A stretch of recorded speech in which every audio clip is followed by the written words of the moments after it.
السلام عليكم ورحمة الله وبركاته. الحمد لله نحمده ونستعينه ونستغفره ونؤمن به ونتوكل عليه ونعوذ بالله من شرور أنفسنا ومن سيئات أعمالنا.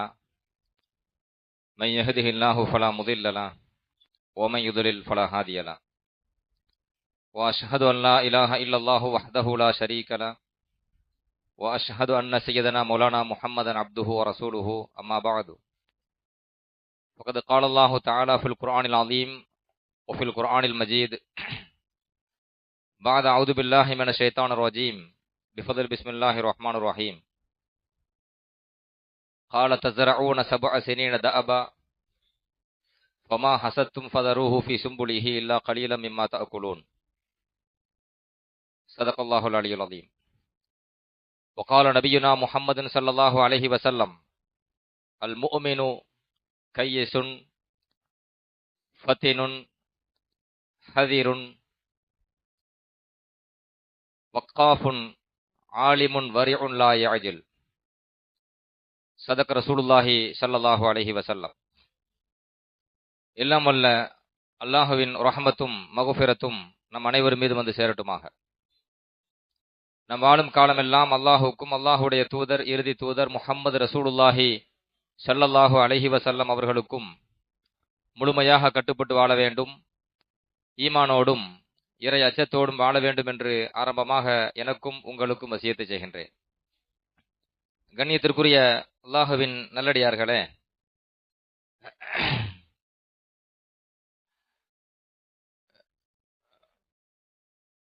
மாநபி ரசூலுல்லாஹி ஸல்லல்லாஹு அலைஹி வஸல்லம் அவர்களுடைய பிறந்த நாளை முன்னிட்டு உலகெங்கும் பெருமானார் ஸல்லல்லாஹு அலைஹி வஸல்லம் அவர்களுடைய வாழ்க்கை வரலாற்றை, அவர்களுடைய புகழுக்குரிய நற்பண்புகளை மக்களுக்கு மத்தியிலே நினைவூட்டப்பட்டு அதன் மூலம் நாம் எல்லோருமே, முஸ்லிம்கள் எல்லோருமே மகிழ்ச்சியை வெளிப்படுத்திக் கொண்டிருக்கின்றோம். அதன் அடிப்படையிலே மேலப்பாளையத்தில் மஜ்லிஸுல் உலமா சார்பாக நடத்தப்படுகின்ற மீலாது நபியினுடைய தொடர் சொற்பொழிவு இந்த நிகழ்ச்சியில் பெருமானார் ஸல்லல்லாஹு அலைஹி வஸல்லம் அவர்களை பற்றி பல்வேறு தலைப்புகளிலே நமது மக்களுக்காக ஏற்பாடு செய்யப்பட்டு ஸல்லல்லாஹு அலைஹி வஸல்லம் அவர்களை பற்றி இன்னும் பல செய்திகள் நாம் தெரிந்து கொள்ள வேண்டும் என்கிற அடிப்படையிலே அதிக முயற்சி எடுக்கின்றோம். அல்லாஹ் சுப்ஹானஹு வ தஆலா மஜ்லிஸுல் உலமாவினுடைய சேவையை அல்லாஹ் ஏற்றுக்கொள்வானாக. மாநபி ஸல்லல்லாஹு அலைஹி வஸல்லம் அவர்களுடைய வாழ்க்கை வரலாறை மக்களுக்கு மத்தியில் எடுத்துரைப்பதற்கு நமது பள்ளியிலே அனுமதி வழங்கி மிக சிறப்பான முறையில் ஏற்பாடு செய்த நமது பள்ளியினுடைய நிர்வாக பெருமக்களுக்கும் ஜமாத்தார்களுக்கும் அல்லாஹ் சுப்ஹானஹு வ தஆலா ஈருலகிலும் உயர்ந்த சிறந்த நற்கூலிகளை வழங்குவானாக. கண்ணியத்திற்குரிய அல்லாஹுவின் நல்லடியார்களே, இந்த நாளிலே இந்த நிகழ்ச்சியில் எனக்கு வழங்கப்பட்டிருக்கின்ற தலைப்பு எந்த காரியத்திலும் திட்டமிட்டு செயல்பட வேண்டும். மாநபி ரசூலுல்லாஹி ஸல்லல்லாஹு அலைஹி வஸல்லம் அவர்கள் திட்டமிட்டு வாழ்வதிலே எப்படி வாழ்ந்து காட்டியிருக்கிறாங்க என்கிற ஒரு அழகிய புதிய கண்ணோட்டத்திலே முதன்முறையாக இந்த தலைப்பை நான் அணுகின்றேன். பெருமானார் ஸல்லல்லாஹு அலைஹி வஸல்லம் அவர்களுடைய வாழ்க்கை வரலாறு நீங்கள் எடுத்து பார்ப்பீர்களேயானால், நபித்துவம் வெளிப்பட்டது 40 வயதிலே. பெருமானார் ஸல்லல்லாஹு அலைஹி வஸல்லம் அவர்களுக்கு நபித்துவம் வெளிப்பட்டது 40 வயதிலே. ஏறத்தாழ மக்காவிலே மாநபி ஸல்லல்லாஹு அலைஹி வஸல்லம் அவர்கள் தன்னை நபி என்று பிரகடனப்படுத்தி வாழ்ந்த காலங்கள், மறைமுகமாகவும் வெளிப்படையாகவும் வாழ்ந்த காலங்கள் 13 ஆண்டு காலங்கள். அதற்கு பிறகு பெருமானார் ஸல்லல்லாஹு அலைஹி வஸல்லம் அவர்கள் ஹிஜ்ரத் செய்து மதீனாவுக்கு செல்கிறார்கள். அங்கே மாநபி ஸல்லல்லாஹு அலைஹி வஸல்லம் வாழ்ந்த காலம் 10 ஆண்டுகள். ஏறத்தாழ 23 ஆண்டு காலங்கள் மாநபி ஸல்லல்லாஹு அலைஹி வஸல்லம் அவர்கள் இறைவனுடைய வஹியினுடைய இறை செய்தியை பெறுவதனுடைய நேரடி தொடர்பில் இருந்திருக்கிறார்கள். இந்த உம்மத்தை நரகத்திலிருந்து பாதுகாத்து அல்லாஹினுடைய மார்க்கம் தீனுல் இஸ்லாத்தின் பக்கம் அழைப்பதற்காக பெருமானார் ஸல்லல்லாஹு அலைஹி வஸல்லம் அவர்கள் களம் கண்டது 23 ஆண்டு காலங்கள். அந்த 23 ஆண்டு காலங்களிலே உலகில் யாரும் செய்ய முடியாத மாபெரும் ஒரு புரட்சியை, மிகப்பெரிய ஒரு வெற்றியை கண்டவர்கள் பெருமானார் ஸல்லல்லாஹு அலைஹி வஸல்லம். தன்னந்தனி நபராக பெருமானார் ஸல்லல்லாஹு அலைஹி வஸல்லம் அவர்கள் தீனுல் இஸ்லாத்தை பெற்று அதை ஒன்றன் பின் ஒன்றாக ஒவ்வொரு நபராக பெண்கள் என்று எடுத்துக்கொண்டால் முதலில் இஸ்லாத்தை ஏற்றுக்கொண்டவர்கள் ஹதீஜா ரலியல்லாஹு அன்ஹா. ஆண்கள் என்று எடுத்துக்கொண்டால் முதலில் இஸ்லாத்தை ஏற்றுக்கொண்டது அபூபக்கர் சித்திக் ரலியல்லாஹு அன்ஹு. சிறுவர்கள் என்று எடுத்துக்கொண்டால் முதலில் இஸ்லாத்தை ஏற்றுக்கொண்டது அலி இப்னு அபி தாலிப் ரலியல்லாஹு அன்ஹு. உரிமை விடப்பட்ட அடிமைகள் என்ற அடிப்படையில் முதலில் இஸ்லாத்தை ஏற்றுக்கொண்டவர் ஸைத் இப்னு ஹாரிஸா ரலியல்லாஹு அன்ஹு. அடிமைகளில் முதலில் இஸ்லாத்தை ஏற்றுக்கொண்டவர் பிலால் ரலியல்லாஹு அன்ஹு. இப்படி ஒன்றன் பின் ஒன்றாக ஒவ்வொரு நபராக இஸ்லாத்திற்கு வந்து பெருமானார் ஸல்லல்லாஹு அலைஹி வஸல்லம் அவர்கள் ஹஜ்ஜத்துல் வதாவிலே கண்ணுக்கு எட்டுன தூரம் லட்சக்கணக்கான சஹாபாக்களை கண்கூட பார்த்தாங்களா இல்லையா? எவ்வளவு பெரிய மாற்றம்! வெறும் 23 ஆண்டு காலங்களில் விரட்டப்பட்டார்கள், அடிக்கப்பட்டார்கள், துன்புறுத்தப்பட்டார்கள், கொல்லப்பட்டார்கள், எத்தனையோ விதத்தில் சித்திரவதை செய்யப்பட்டார்கள். இஸ்லாம் ஒரேடியாக புதைந்து விடுமோ என்று பயப்படுகிற அளவுக்கு தொடக்க காலம் இருந்தது. மாநபி ஸல்லல்லாஹு அலைஹி வஸல்லம் அவர்கள் மதீனாவிலே இறுதி ஹஜ்ஜத்துல் வதாவிலே ஸல்லல்லாஹு அலைஹி வஸல்லம் முன்னாடி எத்தனை சஹாபாக்கள் இருக்கிறாங்க? லட்சக்கணக்கான சஹாபாக்கள் இருக்கிறாங்க. சரி, இருந்தாங்க. உலகம் முழுவதும் பெருமானார் ஸல்லல்லாஹு அலைஹி வஸல்லம் தூதராக அனுப்பப்பட்டாங்க. கியாமத் வரை வர இருக்க எல்லா மனிதருக்கும் நபி ஸல்லல்லாஹு அலைஹி வஸல்லம் தூதர், இறுதி தூதர் அவங்க தானே. அவங்களுக்கு பின்னாடி யாராவது வந்து நான் நபி என்றாலும் ரசூல் என்றாலும் பொய்யன். யாரும் சொல்ல முடியும், சொல்லக்கூடாது, சொல்ல முடியாது. சொன்னா அவன் பொய்யன். அது குர்ஆனும் சொல்லிவிட்டது, ஹதீஸும் சொல்லிவிட்டது. காத்தமுல் அம்பியா, இறுதி தூதர் பெருமானார் ஸல்லல்லாஹு அலைஹி வஸல்லம் அவங்க தான். எல்லா நபிமார்களுக்கும் தலைவர் மாநபி ரசூலுல்லாஹி ஸல்லல்லாஹு அலைஹி வஸல்லம் அவங்க தான். கடைசி மனிதர், கியாமத் உலக அழியறதுக்கு கடைசி மனிதர் இருக்காங்க பாத்தீங்களா, அவங்க வரைக்கும் பெருமானார் ஸல்லல்லாஹு அலைஹி வஸல்லம் வந்து தூதர். சரி, தூதர் தானே. இப்ப உலகத்துல எத்தனை கோடான கோடி முஸ்லிம்கள் இருக்கிறாங்க? எப்படிங்க உலகம் முழுவதும் கோடான கோடி முஸ்லிம்கள் என்று வாழ்ந்து கொண்டிருக்கிறார்களா இல்லையா? இது அனைத்துக்கும் பெருமானார் ஸல்லல்லாஹு அலைஹி வஸல்லம் அவர்கள் பாடுபட்ட வருடங்கள் என்று எடுத்துக்கொண்டால் எத்தனை? 23 ஆண்டு காலங்கள்.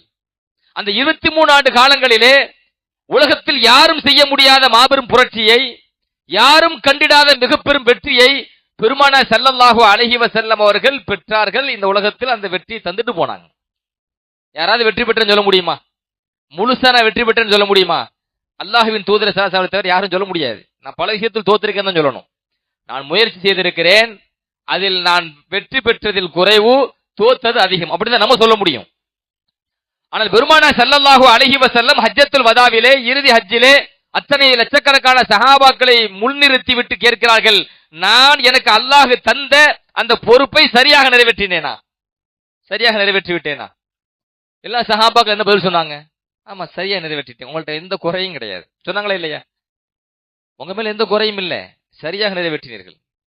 பெருமானார் ஸல்லல்லாஹு அலைஹி வஸல்லம் அவர்கள் உடனே அல்லாஹ்வை அழைத்து அல்லாஹ்வை சாட்சியாக்குகிறார்கள். யா அல்லாஹ், இதுக்கு நீ சாட்சியாக இருந்து கொள்.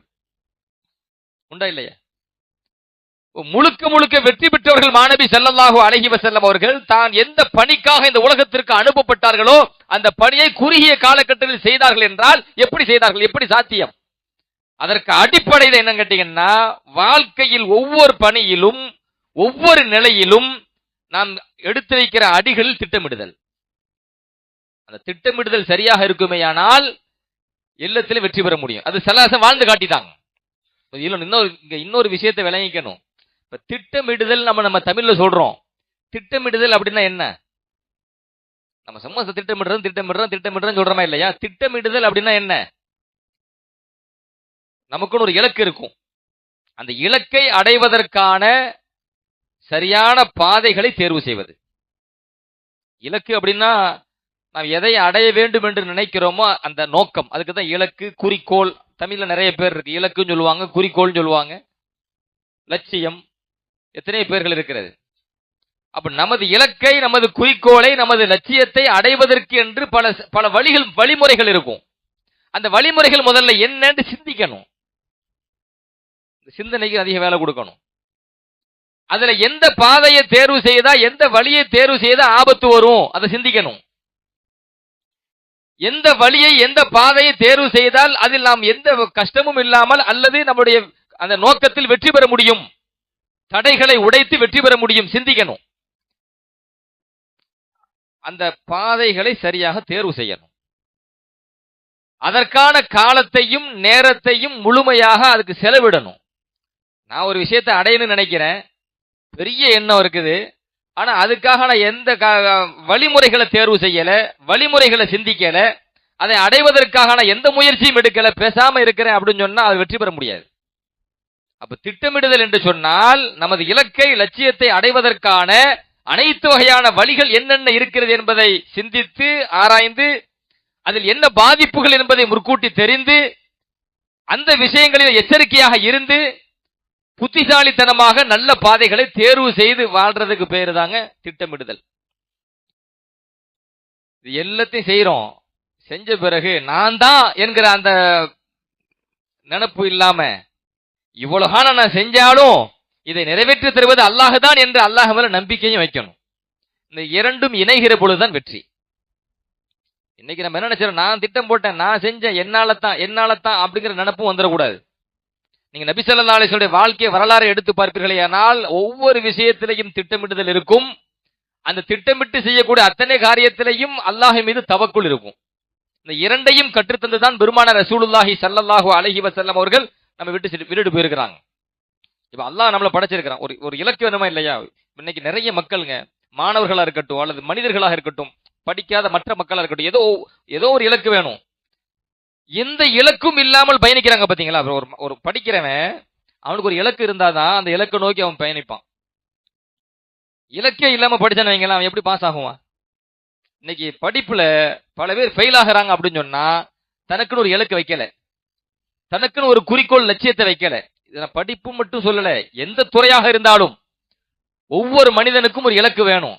இப்ப குர்ஆன் நமக்கு கற்று தருதுங்க, அல்லாஹ் படைப்பினத்தை படைத்ததற்கென்று ஒரு இலக்கு இருக்கா இல்லையா? ஒரு நோக்கம் உண்டு தானே.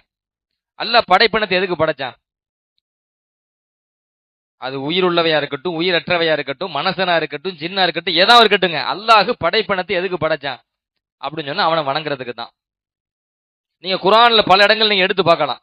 அல்லாஹ் கேட்கிறான், அப்ப ஹசிபுத்தும் அன்னமா ஹலக்னாக்கும் அபசன், நான் உங்களை எல்லாம் வீணா படைச்சிட்டு நினைக்கிறீங்களா? என்ன கேட்கிறான்? உலகத்துல எதையும் வீணா படைக்கலன்னு அல்லாஹ் சொல்றான். அப்ப ஏதோ ஒரு நோக்கம் இருக்கு தானே.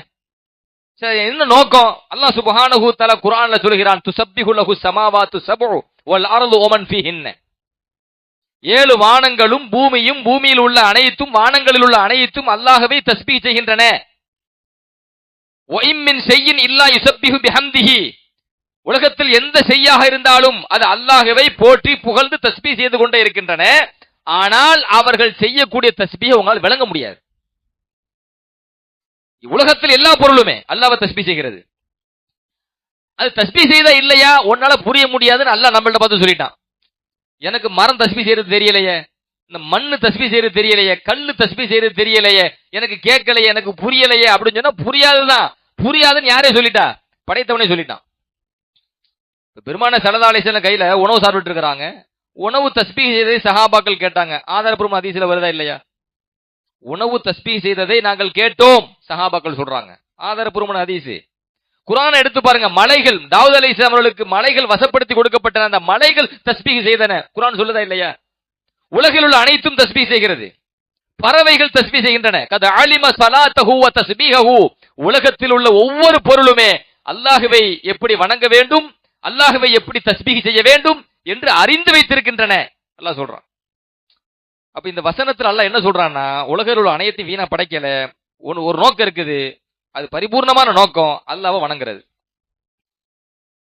சரி, மனசன ஜின்ன படைச்சான் பாத்தீங்களா? அதுல தெளிவாவே சொல்றான், ஒமா ஹலக்கத்துல் ஜின்ன வல் இன்ஸ இல்லா லியஅபுதூன், மனித இனத்தையும் ஜின் இனத்தையும் என்னை வணங்குவதற்காகவே படைத்தேன் அல்லாஹ் சொல்றானே இல்லையா? அப்போ அல்லாஹ் ஒரு விஷயத்தை செய்யறான், அதுக்கு ஒரு இலக்க சொல்றான். சரி, வணங்குவதற்காக படைத்தேன் அல்லாஹ் சொல்லி போட்டு மனுஷன் அப்படி சும்மா விடல, அதற்கான திட்டங்களை அல்லாஹ் வகுத்து கொடுக்கின்றான். அப்ப மனுஷனை வணங்குறதுக்காக படைச்சிட்டு வெறுமனே வணங்கிட்டே எரிஞ்சொன்னா வணங்கிட்டே இருக்க முடியுமா? அப்ப உயிர் வாழ்வதற்கான எல்லா வகையான வசதிகளை செஞ்சு கொடுக்கிறான். ஆண் பெண் என்கிற ஒரு இனத்தை அல்லாஹ் படைக்கின்றான். இருவரும் சேர்ந்து வாழ்வதற்கான ஹலாலான வாழ்க்கையை அல்லாஹ் ஏற்படுத்தி கொடுக்கின்றான். அந்த வாழ்க்கை எப்படி இருக்க வேண்டும் என்பதை அல்லாஹ் குர்ஆனின் மூலமாக கற்றுத் தருகின்றான்.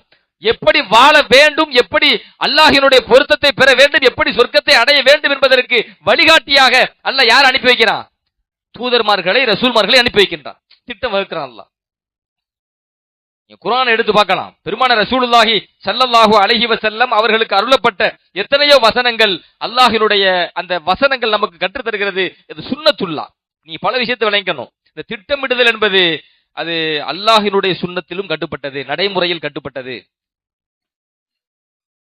நபிமார்களின் நடைமுறையில் கட்டுப்பட்டது. நபிமார்களின் நடைமுறையில் கட்டுப்பட்டது. ஒண்ணுமே இல்லைங்க. நீங்க குர்ஆன்ல பார்க்கலாம்.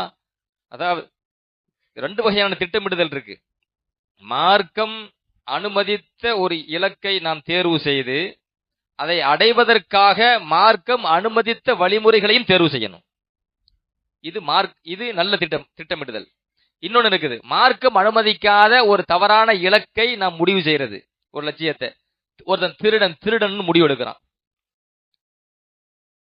கொள்ளடிக்கிறவன் கொள்ளடிக்கணும்னு ஒரு நோக்கத்தை அது அவனுடைய லட்சியம், அவனுடைய இலக்கா வச்சிருக்கிறான். இப்ப அவன் திருடுறதுக்கு அதற்கான வழிமுறைகளை அவன் சிந்திப்பானா இல்லையா? எப்படி திருடலாம், யார்ட்டையும் மாட்டாமல் திருடறதுக்கு திட்டம் போடுவானா இல்லையா? இது மார்க்கம் அனுமதிச்சு திட்டமிடுதலா? கிடையாது. நீங்க சூரத்து யூசுப் இருக்கலாங்க, எல்லா வகையான திட்டமிடுறதையும் எல்லாம் பேசுறாங்க. இப்ப யூசுப் அலைஹிஸ்ஸலாம் அவங்க மேல வாப்பா ரொம்ப அன்பு வச்சிருந்தாங்களா இல்லையா? யூசுப் அலைஹிஸ்ஸலாம் வாப்பா அவங்க மேல அன்பு வச்சிருந்தாங்க தானே? அவங்க சகோதரர்களுக்கு பிடிச்சிச்சா? பிடிக்கல. என்ன பண்ணாங்க? யூசுப் அலைஹிஸ்ஸலாம் அவர்களை பிரிக்கணும். பிரிக்கிறதுக்கு எப்படி பிரிக்கிறது? ஒன்னு கொலை பண்ணணும், அல்லது அந்த நாடு வேற நாட்டுல தூக்கி அப்புறப்படுத்தணும், தூரப்படுத்தணும். இந்த ரெண்டுல ஒண்ணு. இப்ப அதுக்கு அவங்க என்ன பண்றாங்க? திட்டம் தீட்டுறாங்களா இல்லையா? வாப்பாட்ட இருந்து எப்படி பிள்ளை தனியா கூட்டு போறது? எப்பவுமே வாப்பா கூடயே புள்ள இருக்குமே, தனியா அனுப்ப மாட்டார, எப்படி கூட்டு போறது? அப்ப நாங்கெல்லாம் சகோதரர்கள் தான், பாதுகாப்போம், நாங்க கூட்டு போறோம்னு சம்பவம் தெரிஞ்சதுனால சுருக்கமா சொல்றேன். பிரபலியமான சம்பவம் யூசுப் அலைஹிஸ்ஸலாம் சம்பவம் சுருக்கமா சொல்றேன். வாப்பாட்ட நைஸா பேசி பிள்ளைய கூட்டு போனாங்களா இல்லையா? பிள்ளைய கூட்டு போய் என்ன பண்ணாங்க? கிணத்துல தடுறாங்க. கிணத்துல தடுறதுக்கு என்ன பண்ணாங்க? சட்டையை கலட்டிட்டாங்க. குர்ஆன் சொல்றத சொல்றேன். சட்டையை கலட்டிட்டு என்ன பண்ணாங்க? ஒரு ஓநாயை பிடிச்சாங்க, அதை அடிச்சாங்க, அந்த ரத்தத்தை அதுல தடவுனாங்க. தடவி யூசுப் அலைஹிஸ்ஸலாம எது தூக்கிட்டு போயிருச்சு? ஓநாய் தூக்கிட்டு போயிருச்சு. இதுதான் திட்டமிடுறது தானே? இவ்வளவு திட்டம் போட்டு யூசுப் அலைஹிஸ்ஸலாம கிணத்துல தூக்கி போட்டுட்டு அந்த சட்டையை மட்டும் தூக்கிட்டு போய் வாப்பாட்ட போய் கொடுத்தாங்களா இல்லையா? பிரிக்கத்தை பார்த்தாங்களா தானே? இந்த திட்டமிடுதலை குர்ஆன் ஏற்குதா? அது தப்புன்னு தான் சொல்லுது. அதே யூசுப் அலைஹிஸ்ஸலாம் அவர்கள் நல்ல திட்டமிடுதலுக்கும் அதே சூரத்து யூசுஃபே நல்ல ஆதாரம். இப்போ ஒரு குற்றச்சாட்டு, ஒரு பழி சுமந்து யூசுப் அலைஹிஸ்ஸலாம் அவர்கள் எங்க இருக்கிறாங்க? சிறைச்சாலையில. ஒரு பழியை சுமந்து ஒரு பெண்ணிடத்துல தப்பா நடக்க முயற்சி பண்ணிட்டாங்க என்கிற ஒரு பழியை சுமர்ந்து யூசுப் அலைஹிஸ்ஸலாம் எங்க இருக்கிறாங்க? சிறைச்சாலையில் இருக்கிறாங்க. சிறைச்சாலையில் இருக்கின்ற பொழுது இப்ப சிறைச்சாலையிலிருந்து வெளியே வரணும். வெளியே வருவதற்கு அல்லாஹ் சுப்ஹானஹு தஆலா அழகான ஒரு வாய்ப்பை ஏற்படுத்தி கொடுக்கின்றான். மன்னர் கனவு காண, அந்த கனவுக்கு யூசுப் அலைஹிஸ்ஸலாம் விளக்கம் சொல்கிறார்கள். அந்த விளக்கம் சொன்ன பிறகு அந்த மன்னரே ஆச்சரியப்பட்டு போய் அவரை என்கிட்ட கூட்டு வாங்கன்னு சொல்ல யூசுப் அலைஹிஸ்ஸலாம் என்ன செஞ்சாங்க? உடனே போனாங்களா? வரமாட்டேன்னாங்க. அப்ப வெளியே வருவதற்காக ஒரு திட்டம் தீட்டுறாங்க யூசுப் அலைஹிஸ்ஸலாம். எப்படி வெளியே வர்றது? என் மீது பழி சுமத்தப்பட்டுச்சா இல்லையா? எல்லாத்தையும் வர வைங்க, முதல்ல வர வச்சு விசாரிங்க, விசாரணை செஞ்சு நான் நிரபராதின்னு முடிவெடுங்க, அதுக்கப்புறம் வாங்க. சூரத் யூசுஃபை எடுத்து பார்ப்பீர்களேயானால் திட்டமிடுதலை பற்றிய எல்லா வகையான வகைகளையும் அந்த குர்ஆன் பேசுகிறது, அந்த சூரா பேசுகிறது. மாநபி ரசூலுல்லாஹி ஸல்லல்லாஹு அலைஹி வஸல்லம் அவர்கள் அதே போல நான் ஏற்கனவே சொன்னேன், இந்த திட்டமிடுதல் வந்துருச்சு அப்படின்னு சொன்னா எல்லா விஷயத்திலும் என்ன இருக்கணும்? தவக்குல். நான் என்னுடைய திட்டத்தை மட்டுமே நம்பி போயிடக்கூடாது. இப்போ வாகனம் வச்சிருக்கிறோம், அந்த வாகனம் பாதுகாக்கப்படணும், ஒரு நோக்கமாகுது. அதை பூட்டி வச்சுட்டு வரமா? பாதுகாப்பு வச்சுட்டு வரமா? சரியா செஞ்சிட்டோமா அது கரெக்டா இருக்கும், என்னால அது சரியா நடக்கும் அப்படி நினைக்க கூடாது. அப்ப பெருமானார் ஸல்லல்லாஹு என்ன பண்றாங்க? ஒரு சஹாபி வருகிறார்கள், மாநபி ரசூலுல்லாஹி ஸல்லல்லாஹு அவங்கள்ட்ட வராங்க. யா ரசூலல்லாஹ், அல்லாஹ்வின் தூதர் அவர்களே, ஆக்கிலுஹா வ அத்தவக்கலு உத்துலிக்குஹா வ அத்தவக்கலு. நான் ஒட்டகத்தை கொண்டு வந்திருக்கிறேன், ஒட்டகத்துல பயணிச்சுட்டு வந்தேன். இப்ப நான் அதை வந்து கட்டி போட்டுட்டு அல்லா மேல தவக்குள் வைக்கணுமா, அல்லது அவுத்து விட்டுட்டு அல்லா மேல தவக்குள் வைக்கணுமா? தவக்குள் வைக்கணும்னு சொல்றீங்க, அதை நான் கட்டி போட்டுட்டு அல்லா மேல தவக்குள் வைக்கணுமா, அல்லது அந்த ஒட்டகத்தை அவிழ்த்து விட்டுட்டு நான் அல்லா மேல தவக்குள் வைக்கணுமா? அப்ப பெருமான சாசம் அவிழ்த்து விட்டுருங்க, நீங்க பாட்டு அல்லா மேல தவக்குள் வச்சுட்டு பேசாம போங்க அப்படி சொன்னாங்களா? அப்படி சொல்லல. முதல்ல அதற்கான வழிமுறைகளை, காரணம் காரியங்களை சரியாக தேர்வு செய்து செயல்படுத்த வேண்டும். அப்ப பெருமான சாசம் என்ன சொல்றாங்க அப்படி சொன்னா, இஅ்கில்ஹா வ தவக்கல். முதல்ல அதை கட்டி போடுங்க, அப்புறம் அல்லா மேல தவக்குள் வைங்க. பெருமான ஸல்லல்லாஹு அலைஹி வஸல்லம் கற்றுக் கொடுத்தது திர்மிதி போன்ற பல்வேறு நூல்கள்ல பதிவு செய்யப்பட்டிருக்கிறது. இமாம் பைஹக்கி ரஹ்மத்துல்லாஹ் தனது நூல்ல இந்த சம்பவத்தை பதிவு செய்யறாங்க. கண்ணியத்திற்குரிய அல்லாஹ்வின் நல்லடியார்களே, மாநபி ரசூலுல்லாஹி ஸல்லல்லாஹு அலைஹி வஸல்லம் சொல்வார்கள், ஒரு மூமின் எப்படி இருக்க வேண்டும்? அல் முஃமினு கையிசுன் ஃபத்தினுன் ஹதிருன். ஒரு மூமின் என்றால் புத்திசாலித்தனமா இருக்கணும், புத்தி கூர்மையுடனே இருக்கணும், எச்சரிக்கை உணர்வோடு இருக்கணும், முத்தசப்பித்துன் நிதானமானவனாக இருக்க வேண்டும், அவன் பேணுதல் மிக்கவனாக இருக்க வேண்டும், எந்த காரியத்திலையும் அவசரப்படக்கூடாதுன்னாங்க மாநபி ரசூலுல்லாஹி ஸல்லல்லாஹு அலைஹி வஸல்லம். எந்த காரியத்திலையும் இப்போ இவ்வளவு பெரிய வெற்றியை பெருமான சாசனம் கண்டுக்கிறாங்க அப்படின்னு சொன்னா, ஒவ்வொரு விஷயத்திலும் இப்ப ஹிஜ்ரத்து பயணமா இருக்கட்டும் அல்லது மக்காவுடைய வாழ்க்கையா இருக்கட்டும், சல்லாச மக்கால வச்சு நபின்னு வெளிப்பட்டுட்டாங்க தானே. நபி ஸல்லல்லாஹு நுபுவத்து மக்கால வச்சு வெளிப்பட்டுட்டு தானே. இன்னைக்கு நபின்னு சொல்லி நாளைக்கு எல்லாம் வந்து இஸ்லாத்துக்கு வந்துட்டாங்களா? அப்படி வந்தாங்களா? இப்படி வரலங்க. ரசூலுல்லாஹி ஸல்லல்லாஹு அலைஹி வஸல்லம் அவர்கள் ரொம்ப நிதானமாக ஒவ்வொரு இடத்தையும் எடுத்து வச்சாங்க. வாழ்க்கை வரலாறு பாருங்க. அதை ஸல்லல்லாஹு நமக்கு சொல்லி தராங்க. ஒரு மூமின் வந்து அவசரப்படக்கூடாது, முத்தசப்பித்துன், அவன் நிதானமானவனாக இருக்க வேண்டும். நம்ம போடுற திட்டத்தை இன்னைக்கு போட்டு நாளைக்கு அடையணும்னு நினைக்க கூடாது. இன்னைக்கு பல பேர் அப்படி நினைக்கிறோம். இன்னைக்கு ஒரு திட்டம் போட்டோமா உடனே வெற்றி வரணும், நாளைக்கே அந்த திட்டத்தை அடைஞ்சிடணும். அது இஸ்லாம் சொல்லல. அப்படி அல்லாஹ் குர்ஆன்ல அவனே நமக்கு சுன்னத்துல்லாஹ் பாருங்கனே. அல்லாஹ் சுப்ஹானஹு தஆலா வானம் பூமி எத்தனை நாள்ல படைச்சான்? அல்லாஹு தஆலா வானம் பூமி எத்தனை நாள்ல படைச்சான்? 6 நாள்ல படைச்சான். குர்ஆன் சொல்லுதா இல்லையா? வானங்களையும் பூமியையும் அல்லாஹு தஆலா 6 நாளில் படைத்தான்ங்கறான். இப்ப நம்ம என்ன கேக்குறோம்னா, அல்லாஹு தஆலா குன் ஃபயகுன், ஆகுன ஆகிருந்தானே. வானத்தையும் பூமியையும் அதில் உள்ளதை படைக்கிறதுக்கு 6 நாட்களை அல்லாஹ் தேர்வு செய்ததாக குர்ஆன் சொல்லுதே. ஏன் அல்லாஹ் 6 நாளை தேர்வு செய்தான்?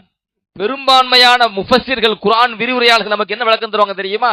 அல்லாஹு தஆலா அடியார்களுக்கு கற்றுத் தருகிறான் நிதானத்தை கற்றுத்தரான். குன் ஃபயகுன், ஆகுன ஆகிரும். அவ்வளவு விரைவாக அல்லாஹ் அனைத்தையும் படைத்து விடுவான். அவ்வளவு ஆற்றல் மிக்க வல்லமை மிக்க இறைவன் தனது அடியார்களுக்கு கற்றுத் தருகிறான், நீ எந்த காரியத்தை செய்தாலும் நிதானத்தை கடைபிடி. உன்னால வேகமா செய்ய முடிஞ்சா கூட நிதானத்தை கடைபிடி. பெருமான ரசூலுல்லாஹி ஸல்லல்லாஹு அலைஹி வஸல்லம் அவர்களுக்கு அருளப்பட்ட வசனத்தில் ஒரு வசனத்தை சொல்றேன். ரொம்ப நிதானம் வேணும். இப்போ நிறைய சட்டங்கள் வந்திருக்கு தானே. சட்டங்கள் அதாவது திருடக்கூடாது, விபச்சாரம் செய்யக்கூடாது, எத்தனையோ சட்டங்கள் இருக்கு. கொலை செய்யக்கூடாது, கொள்ளை அடிக்க கூடாது, வட்டி வாங்கக்கூடாது, வட்டி கொடுக்க கூடாது, எத்தனை சட்டங்கள் வந்திருக்கு தானே. ஆயிஷா ரலியல்லாஹு அன்ஹா அல்லாஹ்வுடைய அந்த நுட்பத்தை சொல்றாங்க பாருங்க. என்ன சொல்றாங்கன்னா, லவ் நஸல அவ்வல ஷையின், முதலாக குர்ஆன்ல இப்படி ஒரு ஆயத்து இறங்கி இருக்குமேயானா, லா தஷ்ரபுல் கம்ர, நீ மதுபானம் குடிக்காதப்பா அப்படின்னு அல்லாஹ் ஆயத்தை இறக்கி இருந்தா, முதல்ல எடுப்புல அல்லாஹ் இப்படி ஒரு ஆயத்தை இறக்கி இருந்தா மக்கள்லாம் என்ன சொல்லியிருப்பாங்க? லா நதஉல் கம்ர அபதா, ஒரு காலம் நாங்கள் மதுபானத்தை விட மாட்டோம் அப்படி சொல்லி இருப்பாங்க. அல்லாஹ் எடுப்பிலேயே கம்ரு தடைன்னு சொல்லிட்டானா? எடுப்பிலேயே மதுபானம் குடிக்க கூடாது தடைன்னு அல்லாஹ் சொன்னானா? அப்படி அல்லாஹ் சட்டம் இயற்றி இருந்தால் லா நதஉல் கம்ர அபதா, ஒரு காலம் நாங்கள் மதுவை விட்டிருக்க மாட்டோம் என்று அந்த மக்கள் சொல்லி இருப்பார்கள். வலவ் நஸல லா தஸ்னு, நீங்க விபச்சாரம் செய்யாதீங்க என்று அல்லாஹ் தொடக்கத்திலேயே ஆரம்பத்தில் இப்படி ஒரு சட்டம் இயற்றி இருந்தால் லகாலு லா நதுஉ ஸினா அபதா, நாங்கள் ஒரு காலம் விபச்சாரத்தை விட மாட்டோம் என்று மக்கள் சொல்லியிருப்பார்கள். ஆனால் அல்லாஹ் சுப்ஹானஹு தஆலா என்ன பண்ணுனா அப்படின்னு சொன்னா, முதல்ல அல்லாஹு தஆலா குர்ஆன்ல இறக்குனது ஸிக்ருல் ஜன்னத்தி வன்னார், சொர்க்கத்தை பற்றியும் நரகத்தை பற்றிய பேச்சுதான். சொர்க்கம் எப்படி இருக்கும், சொர்க்கத்தை அடைவதற்கு என்ன செய்ய வேண்டும், நரகம் எப்படி இருக்கும், நரகத்தை ஒருவன் எந்த காரியம் செஞ்சால் நரகத்துக்கு போவான், அந்த நரகத்தை பற்றிய அச்ச உணர்வையும் சொர்க்கத்தை பற்றிய ஒரு ஆசையும் அல்லாஹ் சுப்ஹானஹு தஆலா குர்ஆனில் ஏற்படுத்தி பல முஸ்லிம்கள் இஸ்லாத்துக்கு வந்த பிறகு நஸலல் ஹலாலு வல் ஹராம், அதற்கு பிறகுதான் ஹலால் ஹராம் சட்டமே வந்தது. ஆயிஷா ரலியல்லாஹு அன்ஹா சொல்கிறார்கள், புகாரிலே பதிவு செய்யப்பட்ட ஹதீஸை நான் பதிவு செய்கிறேன். அப்ப எடுத்த எடுப்புடையே டக்கு டக்குன்னு எதையுமே செஞ்சிட முடியாது. அதுக்கு இறைவன் கற்றுத்தருகிறான். இறைவன் நமக்கு சட்டம் போடுறான் பார்த்தீங்கன்னா, அந்த சட்டத்திலே கற்றுத்தருகிறான். நீங்கள் செய்ய போகக்கூடிய காரியத்தில் நிதானத்தை கடைபிடிக்க வேண்டும். ஒரு சட்டத்தை ஏற்ற போறோம், மக்கள் அதை செய்ய முடியணும். மக்கள் செய்யற மாதிரி சட்டத்தை நம்ம சொல்லணும் அப்படின்னு சொன்னா அதற்கான திட்டத்தை அல்லாஹ் சொல்லி தருகிறான். நிதானத்தை கடைபிடியுங்கள். நீங்க வெறுமனே ஒண்ணும் இல்லைங்க. அதாவது இப்போ மதுபானம் தடை செய்யப்பட்ட வழிமுறையை நீங்க பாருங்களேன். அல்லாஹ் மதுபானத்தை குர்ஆன்ல தடை செஞ்சிடாதானே? எப்படி தடை செஞ்சான்? யஸ்அலூனக அனில் ஹம்ரி வல் மைசிர் குல் ஃபீஹிமா இஸ்முன் கபீருன் வ மனாஃபிஉ லின்னாஸ். அதானே? மதுபானத்தை பற்றி, சூதாட்டத்தை பற்றி மக்கள் உங்களிடத்தில் கேட்கிறார்கள் நாயகமே, நீங்கள் சொல்லுங்கள். அந்த இரண்டிலுமே கேடும் இருக்கிறது, சில நன்மைகளும் இருக்கிறது. அந்த கேடுதான் அதிகம். நீங்க மக்கள்கிட்ட சொல்லுங்க. அல்லாஹ் இப்படித்தான் சொன்னானே தவிர மது தடைன்னு ஒரேடி சட்டம் போடல. அப்ப கேடு அதிகமா இருக்கு, அதனுடைய பயன் குறைவா இருக்குது அப்படின்னு அல்லாஹ் சொன்னனால சில மக்கள் தவிர்த்து கொண்டாங்க. அல்லாஹ் தான் ஹராமாக்கலையே என்று சில மக்கள் குடித்தார்கள். குர்ஆன் வரலாறை சொல்கிறேன். அப்படி சில மக்கள் குடித்தவர்கள் குடித்த நிலையிலே தொழுகைக்கு வந்தாங்க, பள்ளிக்கு வந்தாங்க. அல்லாஹ் சட்டம் போடுறான் அடுத்து, லா தக்ரபு ஸலாத்த வ அன்தும் சுகாரா. மது போதையிலே நீங்கள் பள்ளிவாசலின் பக்கமே வரக்கூடாது. அப்ப அல்லாஹ் எங்க தடை போடுறான், ஹராமாக்குறான்? பள்ளிக்கு வரும்போது குடிக்காதேன்னு இப்பதான் தடை போடுறான். அதுக்கு முந்தைய வசனத்துல தடை இல்ல. தடை என்பது இங்கதான் வருது. பள்ளிக்கு வரும்போது நீ குடிக்காதேன்னு தடை வருது. அதுக்கு அடுத்து அல்லாஹ் சுப்ஹானஹு வ தஆலா கொஞ்ச காலங்கள் போன பிறகுதான் ஒரேடியா அந்த மதுபானத்தை தடை செய்யறான். இன்னமல் ஹம்ரு வல் மைசிரு வல் அன்சாபு வல் அஸ்லாமு ரிஜ்ஸும் மின் அமலி ஷைத்தான் ஃபஜ்தனிபூஹு லஅல்லக்கும் துஃப்லிஹூன். அந்த வசனத்துல தான் அல்லாஹ் சுப்ஹானஹு வ தஆலா மதுபானம் என்பது அது ஷைத்தானுடைய அசிங்கம். அந்த அசிங்கத்தை நீங்க செய்யாதீங்க, அதை விட்டு விலகிருங்க. நீங்கள் விலகினால் வெற்றியாளர்கள். அத அசிங்கம் ஃபஜ்தனிபூஹு, அந்த அசிங்கத்தை விட்டு நீங்கள் விலகி விடுங்கள். இது தடை போடுறானா இல்லையா? பக்கத்திலே போக கூடாதுன்னா இது எல்லா காலத்திலும் தான். லஅல்லக்கும் துஃப்லிஹூன், நீங்கள் விலகினால் தான் வெற்றியாளர்கள் என்று அல்லாஹ் சுப்ஹானஹு வ தஆலா குர்ஆன்ல பதிவு செய்கின்றானே. அப்ப இறைவன் நமக்கு எந்த வழிமுறையை கற்றுத்தருகிறான் என்று சொன்னால், நமக்கு கற்றுத்தரக்கூடிய வழிமுறை, ஒரு காரியத்தை அடைய நினைக்கிறோம், அதற்கான வழிமுறைகளை தேர்வு செய்கின்ற பொழுது அதில் நிதானத்தை கடைபிடிக்க வேண்டும் என்பதை அல்லாஹ் சுப்ஹானஹு வ தஆலா நமக்கு கற்றுத்தருகின்றான். கண்ணியத்திற்குரியவர்களே, அதே போல பெருமானார் ரசூலுல்லாஹி ஸல்லல்லாஹு அலைஹி வஸல்லம் அவர்களுடைய வாழ்க்கையிலே நீங்கள் இன்னொரு விஷயத்தை கவனிக்க வேண்டும். மக்காவுடைய அந்த காலகட்டத்திலே ரசூலுல்லாஹி ஸல்லல்லாஹு அலைஹி வஸல்லம் அவர்கள் நபித்துவம் வெளிப்பட்ட பொழுது அந்த மக்களுக்கு இஸ்லாத்தை எடுத்துரைப்பதற்காக 2 வழிமுறைகளை மக்காவில் அவங்க கையாளுறாங்க. 2 வழிமுறைகள் அவங்க திட்டம் வகுக்கிறாங்க. அதுல முதலாவது என்ன தெரியுமா? அல்லாஹ் நபிக்கு வஹி வந்துச்சா இல்லையா? நபித்துவம் வெளிப்பட்டுச்சா இல்லையா? அப்ப ரசூலுல்லாஹி ஸல்லல்லாஹு அலைஹி வஸல்லம் அவர்கள் மக்காவில் அவங்க கையாண்ட 2 வழிமுறைகளை நான் சொல்லி தருகிறேன். இந்த இலக்கிலே வெற்றி பெறுவதற்கான வழிமுறைகள். முதலாவது, அவர்கள் ரகசியமாக இஸ்லாத்தை எடுத்து சொன்னது. எடுப்பதே பகிரங்கமா பெருமானார் ஸல்லல்லாஹு இஸ்லாத்தை எடுத்து சொல்லல. மக்கா வாழ்க்கையை நீங்கள் எடுத்துக்கொள்ளலாம், மதீனா வாழ்க்கையை நீங்கள் எடுத்துக்கொள்ளலாம். மக்கா வாழ்க்கையிலே மாநபி ரசூலுல்லாஹி ஸல்லல்லாஹு அலைஹி வஸல்லம் அவர்கள் ஆரம்ப 3 காலங்கள், நபித்துவம் வெளிப்பட்டு 40 வயசில் வெளிப்படுது. அதிலிருந்து 3 ஆண்டு காலங்கள் பெருமானார் ஸல்லல்லாஹு அலைஹி வஸல்லம் அவர்கள் இஸ்லாத்தை பகிரங்கமா கொண்டு போகல. மறைமுகமாக தனித்தனி நபராக ரொம்ப அதிகமாக நம்பிக்கை உள்ள நபரை சந்தித்து தனித்தனியாகத்தான் இந்த மார்க்கத்தை எடுத்து வைத்தார்கள். நீங்க ஹதீஸ்ல பார்க்கலாம். அம்ர் இப்னு அபஸா ரலியல்லாஹு அன்ஹு, முஸ்லிம் ஷரீஃப்ல ஒரு பாடம். அந்த பாடத்தினுடைய தலைப்பு என்னன்னு கேட்டீங்கன்னா, அம்ர் இப்னு அபஸா அஸ்-சுலமி ரலியல்லாஹு அன்ஹு இஸ்லாத்தை ஏற்றுக்கொண்டது. அத பாட தலைப்பு. அவங்க எப்படி இஸ்லாத்தை ஏத்துக்கிட்டாங்க? அதுல அம்ர் இப்னு அபஸா ரலியல்லாஹு அன்ஹு அவங்க சொல்றாங்க, அதைத்து ரசூலுல்லாஹி ஸல்லல்லாஹு அலைஹி வஸல்லம் ஃபி அவ்வலி மா புஇஸ உஹூபி மக்கத்த. பெருமானார் ஸல்லல்லாஹு அலைஹி வஸல்லம் அவர்கள் மக்காவில் இருக்கின்ற பொழுது அவர்கள் நபியாக, அவர்களுக்கு நபித்துவம் வெளிப்பட்ட அந்த ஆரம்ப காலகட்டத்திலே நான் நபி ஸல்லல்லாஹு அலைஹி வஸல்லம் சந்திக்க சென்றேன். வஹுவ ஹீனஇதின் முஸ்தக்ஃபின், அந்த நேரத்திலே பெருமானார் ஸல்லல்லாஹு அலைஹி வஸல்லம் அவர்கள் மறைமுகமாகத்தான் இருந்தார்கள், இஸ்லாத்தை பகிரங்கமா கொண்டு போகல. அந்த நேரத்தில் நான் பெருமானார் ஸல்லல்லாஹு அலைஹி வஸல்லம் அவர்களை சந்தித்து இஸ்லாத்தை ஏற்பதற்காக சென்றேன். மா அன்த, நீங்கள் யார் என்று மாநபியிடத்தில் கேட்டேன். அன நபியுன், நான் அல்லாஹ்வின் தூதர் என்றார்கள். நான் நபி என்று சொன்னார்கள் பெருமானார் ஸல்லல்லாஹு அலைஹி வஸல்லம். நபி என்றால் யார் என்று நான் ஸல்லல்லாஹு அவங்கள்ட்ட கேட்டேன். நபி என்றால் ரசூலுல்லாஹ், அவர்கள் அல்லாஹுவின் தூதர் என்று பெருமானார் ஸல்லல்லாஹு அலைஹி வஸல்லம் விளக்கம் தந்தார்கள் என்கிற இந்த செய்தி நீண்ட ஹதீஸ். நான் சுருக்கி சொல்றேன். அவங்க சம்பவமே கிட்டத்தட்ட ஒரு பக்கத்துக்கு மேல வருது. இது ஏன் சொல்றேன்னா, முஸ்லிம் ஷரீஃப்ல வருது, இப்னு ஹுஸைமால இந்த ஹதீஸ் வருது. ஏன் இதை சொல்றேன்னா, பெருமானார் ஸல்லல்லாஹு அலைஹி வஸல்லம் அவர்கள் தொடக்க காலகட்டத்திலே அவங்க இந்த பணியை செய்வதற்கான, இந்த இலக்கை அடைவதற்காக ஏற்படுத்தி கொண்ட, தேர்வு செய்து கொண்ட வழிமுறைகள்ல மிக முக்கியமானது முதல்ல மறைமுகமாக கொண்டு போனது. 3 ஆண்டு காலங்கள் பெருமானார் ஸல்லல்லாஹு அலைஹி வஸல்லம் மறைமுகமாக கொண்டு போனாங்க. அந்த 3 ஆண்டு காலங்கள் மாநபி ஸல்லல்லாஹு அலைஹி வஸல்லம் அவர்கள் இஸ்லாத்தை எடுத்துரைப்பதற்காக எந்த வீட்டை தேர்வு செய்தாங்கன்னா தாருல் அர்கம். இருக்கா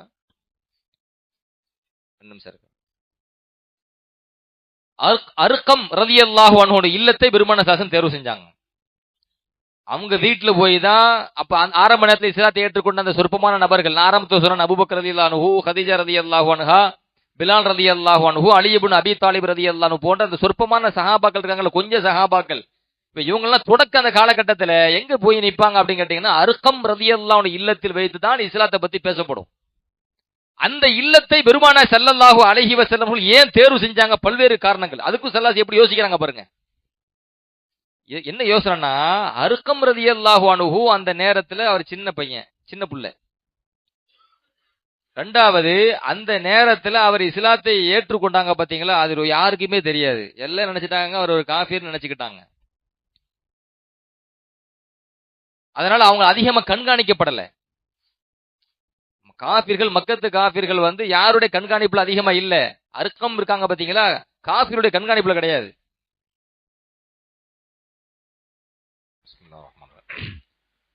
பெருமானார் ஸல்லல்லாஹு அலைஹி வஸல்லம் அவர்கள் அர்கம் ரலியல்லாஹு அன்ஹு இல்லத்தை இஸ்லாத்தை எடுத்துரைப்பதற்காக ஆரம்ப காலகட்டத்தில் 3 ஆண்டு காலங்கள் தேர்வு செய்ததுக்கு காரணம், அவங்க சின்ன புள்ள, காஃபிர்கள் கண்காணிப்பு கிடையாது, அல்லாஹுடைய மார்க்கத்தை எடுத்து சொல்வதற்கு அந்த வீடு மிக பொருத்தமானது என்கிற அடிப்படையில் ஸல்லல்லாஹு அலைஹி வஸல்லம் அந்த இல்லத்தை தேர்வு செஞ்சாங்க. ஒவ்வொன்றுக்குமே அவங்க ஸல்லல்லாஹு ரொம்ப நிதானமா, ரொம்ப யோசிச்சு.